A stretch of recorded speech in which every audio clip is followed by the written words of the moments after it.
큰 주제는 선줄로 생각하는 자는 주제이고, 오늘 말씀의 제목은 숨길 수 없는 말투라는 제목입니다. 우리가 지난 시간에 한 위대한 제자의 믿음의 첫 번째 균열이 생기는 그 순간을 우리가 함께 묵상했습니다.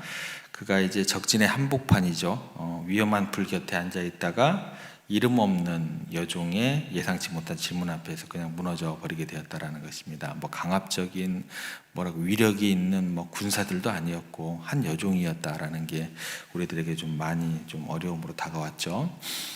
나는 네가 무슨 말을 하는지 도무지 모르겠다. 뭐라 그럴까요? 좀 약간 말을 못 알아듣는 듯한, 외국인이 저 무슨 뜻인지 모르겠어요. 이런 식의 어떤 상황으로 생각하시는 게 더 좋습니다. 나는 네가 무슨 말 하는지 도무지 모르겠다. 이런 딴청이죠. 딴청으로 그 순간을 모멸하고 했고, 그리고 그 불편한 시험의 자리를 피해 가지고 더 어두운 곳, 출입문과 가까운 앞들로 슬그머니 자리를 옮기게 됩니다. 그러면서 이제 베드로의 마음 속에는 이제 이런 생각이 스쳐 지나갔을 것입니다. 이 위기가 좀 넘어갈 수도 있겠다. 이곳은 좀 더 어두우니까 여기 있으면 괜찮을 거야. 그런데 이제 바로 그 이어지는 장면을 보면 성경은 우리에게 냉혹한 현실을 보여주게 됩니다. 죄와 타협해서 옮긴 자리는 결코 안전한 피난처가 될 수 없습니다. 그것은 피난처가 아니라 더 깊고 더 질퍽하고 더 빠져나오기 힘든 실패의 늪으로 들어가는 입구가 되었다라는 겁니다. 한번 발을 잘못 디딘 늪은 우리의 의지하고는 상관없이 우리를 더 깊은 수렁으로 빨아들이는 무서운 힘을 가지고 있습니다. 그래서 오늘 우리는 첫 번째 타협이라는 그 늪에 발을 들인 베드로가 어떻게 자신의 힘으로는 도저히 헤어나올 수 없는 절망이 더 깊은 심연 속으로 빨려 들어가는지 우리가 그 내용을 좀 살펴보고자 합니다. 그래서 이 시간 베드로의 모습을 통해서 혹시 우리도 모르는 사이에 세상과 타협하고 깊은 늪으로 걸어 들어가고 있지는 않은지 우리의 영혼을 비춰보는 그런 시간 되기를 소망해 봅니다. 첫 번째 부인한 후에 베드로가 이제 어디로 옮긴다 그랬죠? 앞들로, 문에 가까운 앞들로 옮긴 베드로에게 잠시 숨 돌린 틈이 주어졌을까라는 그런 생각을 해보게 됩니다. 어떻게 진행이 되는지 69절 한번 보겠습니다. 이렇게 기록되어 있습니다. 여종이 그를 보고 곁에 서 있는 자들에게 다시 이르되, 여기서 이제 우리가 주목해 봐야 될 것은 뭐냐면 사탄의 시험이 가진 무서운 특징 하나가 이제 등장하게 됩니다. 그건 뭐냐면 집요함입니다. 집요함. 질문을 했던 그 여종은 베드로를 포기하지 않았습니다. 그녀는 베드로가 자리를 옮기는 그 순간에도 매의 눈으로 그를 계속해서 추적하고 있었다라는 겁니다. 그래서 죄는요, 우리를 그냥 내버려 두지 않습니다. 우리가 한번 틈을 보이면 그 틈을 비집고 들어와서 우리를 끝까지 어떻게 돼요? 물고 늘어지는 거예요. 그러니까 바로 회개하셔야 돼요. 그런데 이게 이제 더 심각한 것은 뭐냐면 시험의 양상이 바뀌어요. 69절 다시 보시면 이렇게 기록되어 있죠. 여종이 그를 보고 곁에 서 있는 자들에게 다시 이르되, 여종이 이제 베드로하고 직접 대화를 하지 않습니다. 베드로에게 직접 묻지를 않아요. 그리고 그녀는 어떻게 하냐면 베드로를 손가락으로 이렇게 가르치죠. 손가락 가르치면서 주변에 있는 누구라고 나와요? 다른 사람들에게 공개적으로 이제 선포를 하기 시작한다라는 거예요. 여러분, 이 사람 좀 보세요. 이 사람이 바로 저 나사렛 예수와 한패입니다. 이렇게 이제 선포를 하는 거죠. 이게 의미하는 바는 뭐냐면 시험의 강도가 뭐예요? 훨씬 더 강해졌다라는 거예요. 세졌다라는 거예요. 첫 번째 시험은 어떻게 진행된 거냐면 여종하고 뭐예요? 1대1이에요. 은밀했어요.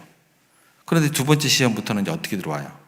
주변의 모든 사람들이 지켜보는 뭐가 되는 거예요? 공개적인 청문회가 되어버린 거예요. 이제 베드로는 수많은 낯선 사람들의 시선 앞에서 자신의 정체성을 뭐예요? 증명해야 돼요. 공적인 증언대 위에 서게 되었다라는 거예요. 더 세졌습니다. 우리의 삶도 이와 비슷합니다. 처음에는요, 아무도 모르게 나 혼자 뭐하고 씨름하는 줄 아세요? 양심. 처음엔 아무도 몰라요. 나 혼자 양심을 하고 싸우면서 작은 타협을 하게 됩니다. 야, 뭐 이번 한 번만 딱 눈 감으면 되지 뭐 보는 사람도 없는데 이번만 넘기면 괜찮을 거야. 예. 그런데 그 작은 타협은 결코 그렇게 끝나지 않아요. 나 혼자의 비밀로 끝나지 않습니다. 어느새 그 사실이 알려지고 우리는 더 많은 사람들 앞에서 더 부끄러움을 크게 또 위기 속에서 우리의 믿음을 증명해야 할 때가 꼭 찾아오게 된다는 거예요. 왜요? 하나님께서 살아계시거든요. 예. 그때가 도래하게 돼 있어요. 공의 하나님이 두 눈을 부릅뜨고 계시는데 그게 가능하리라고 생각하는 것 자체가 모순이죠. 이 공개적인 압박 앞에서 베드로가 어떻게 반응하느냐? 70절 상반절에 가면 너무나 짧은데 굉장히 비참하게 그 반응이 나오게 됩니다. 또 부인하더라. 어떻게 나와요? 또 부인하게 됩니다. 이게 두 번째 거짓말이 되는 거예요. 여러분, 첫 번째 거짓말은 어때요? 어려워요. 양심도 좀 찔리고 막 가슴도 막 쿵당쿵당하고 뛰어요. 그죠? 그런데 두 번째 거짓말은 어떨까요? 훨씬 더 쉽습니다. 예.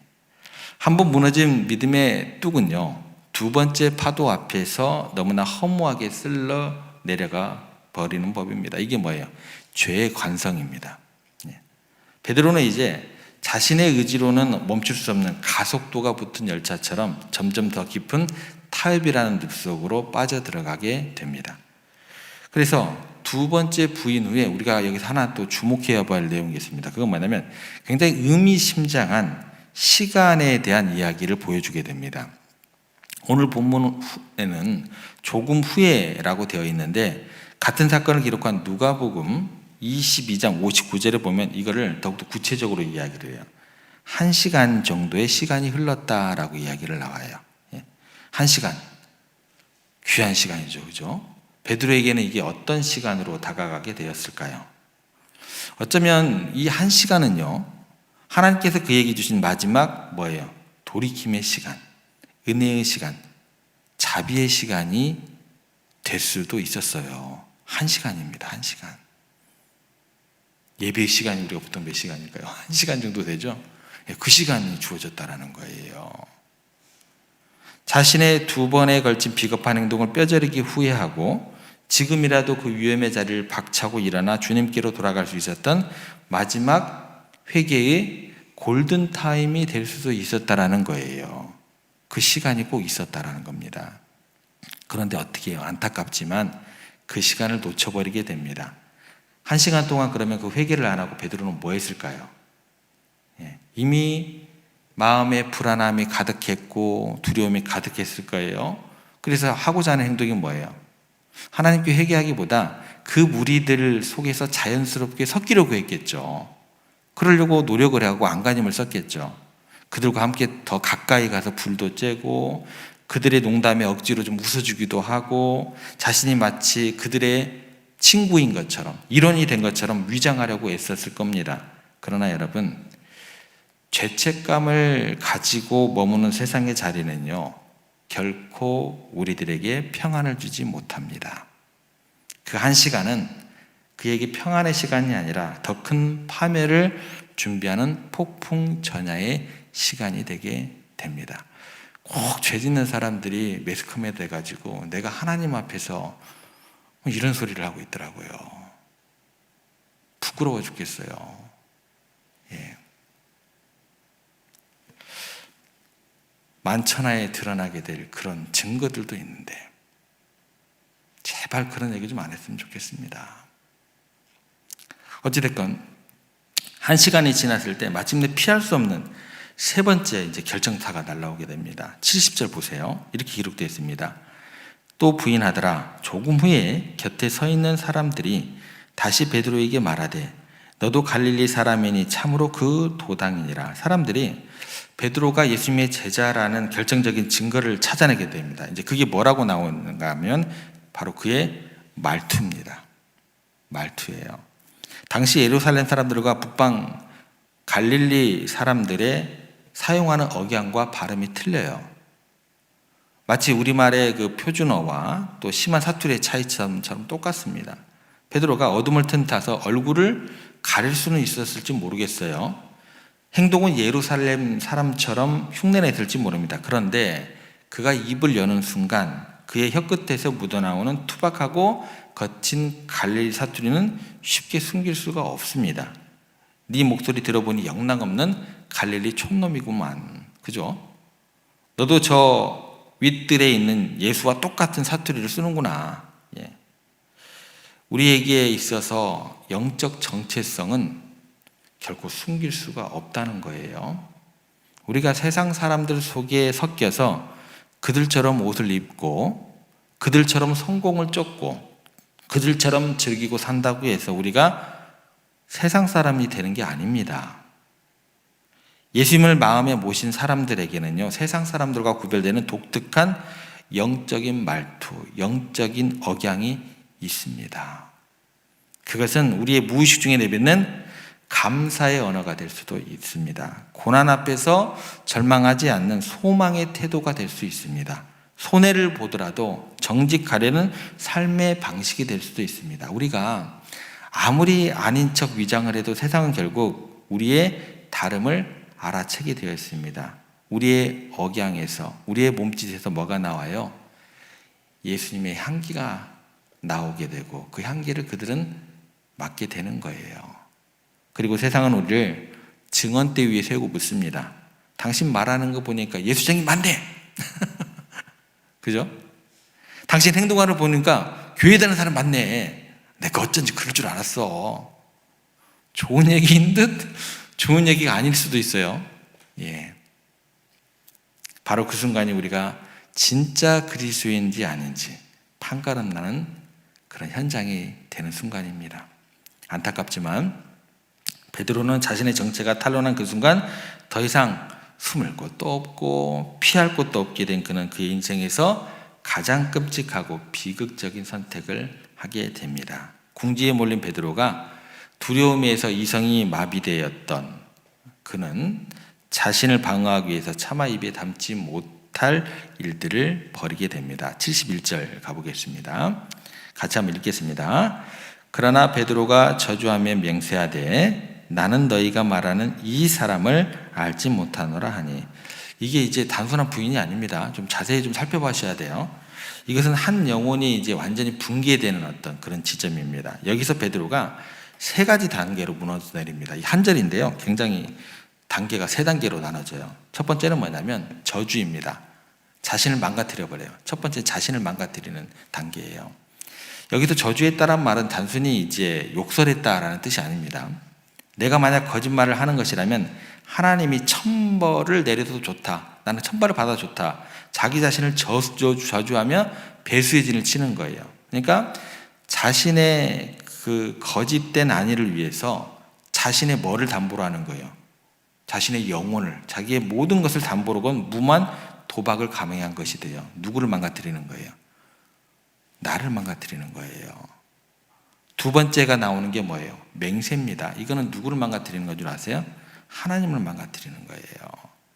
그는 가랑 거룩하신 하나님의 이름을 걸고 자신의 거짓말이 진실이라고 맹세를 했습니다. 10계명 3계명 뭐예요? 너는 내 하나님 여호와의 이름을 망령되이 일컫지 말라, 부르지 말라. 이 계명을 정면으로 짓밟는 신성 모독이 됩니다. 살기 위해서, 잠깐의 위기를 모면하기 위해서 뭐예요? 하나님의 이름마저 팔아먹게 되는 거예요. 하나님을 망가뜨립니다. 매스컴에서 금방 말씀드린 거 있죠. 하나님의 이름을 걸고 떳떳하게 거짓말을 할 거. 하나님을 망가뜨리는 두 번째가 맹세입니다. 세 번째는 뭐냐면 이 사람이라는 단어의 이 사람, 누구를 망가뜨리는 걸까요? 예수님을 망가뜨리게 됩니다. 이게 마지막 단계예요. 그가 내뱉은 가장 차갑고 비정한 말을 한번 보시기 바랍니다. 71절 뒤에 보면 나는 너희가 말하는 이 사람을 알지 못하노라. 무슨 말이에요? 그의 입에서, 수제자였던 그의 입에서 뭐가 사라지는 거예요? 주님, 주는 그리스도시요 살아계신 하나님의 아들이 주님이 빠져버렸어요. 선생님이라는 호칭도 빠져버렸어요. 그리스도라는 고백은 더더욱 사라졌어요. 대신 그는 예수님을 뭐라고 불러요? 뭐 길거리에 마주친 뭐 범죄자나 되는 것처럼 전혀 상관없는 다른 사람을 지칭하듯 경멸 섞인 어조라. 이 사람이 말이야. 느낌 오세요? 베드로가 지금 이러고 있다라는 거예요. 이 사람이. 지난 3년 동안 그분은 어떤 분인데 자신의 발을 씻겨주시고 자신의 장모를 고쳐주시고 자신을 사람 낚는 업으로 불러주시던 그 선생님을 향해서 그는 이제 완벽한 타인이 되어서 가장 날카로운 배신의 칼을 주님의 심장에 확 꽂아버리게 됩니다. 이거 어떻게 할 거예요 이제? 죽을지언정 주를 부인하지 않겠다고 맹세했던 그 입술이 이제는 주님을 저주하고 모른다고 맹세하고 그런 가장 더러운 도구로 전락하고 말았습니다. 그의 실패는 이제 뭐예요? 돌이킬 수 없는 완전한 지경에 이르게 되었습니다. 좀 말씀을 오늘 여기까지 좀 정리를 해보겠습니다. 오늘 우리가 한 영적 거장이 어떻게 철저히 무너지게 되는 그 처참한 과정을 지켜보았습니다. 베드로가 무너진 정도인데 이 땅 위에서 살아가고 있는 우리들이 자신할 수 있는 사람이 있을까요? 내가 선줄로 생각할 수 있는 사람이 있을까요? 예. 작은 타협으로 시작된 실패가요, 반복되는 거짓말을 낳게 되고 결국에는 주님을 저주하는 완전한 붕괴의 자리까지 이를 수 있다는 무서운 사실을 우리가 확인하게 됩니다. 이 모습이 나와는 상관없는 먼 옛날 이야기라고 감히 자신할 수 있는 사람이 과연 누가 있을까요? 우리의 삶 속에서도 세상의 압박 앞에서, 직장의 승진 앞에서, 물질의 이익 앞에서 주님을 모른 척하고 싶었던 수많은 대제사장의 뜰이 우리 가운데 있지는 않으십니까? 나의 유익을 위해서 나의 갈릴리 말투를 숨기고 주님의 관계를 적당히 부인하고 살아가고 있지는 않습니까? 어젠가 그젠가 제가 유튜브를 보다 보니까 손석희 씨하고 우리나라 추기경하고 대담을 하는 일들 대담이 나오더라고요. 우리나라에서 일어나는 종교적인 어떤 그런 권력화 현상에 대해서 어떻게 바라보십니까? 라고 질문을 던지니까 추기경께서 거기에 정확히 뭐라고 하냐면 기독교라고 나왔어요. 기독교라고. 그 추기경께서 조심스럽게 제 생각을 물으신다면 제가 이렇게 대답을 하겠습니다.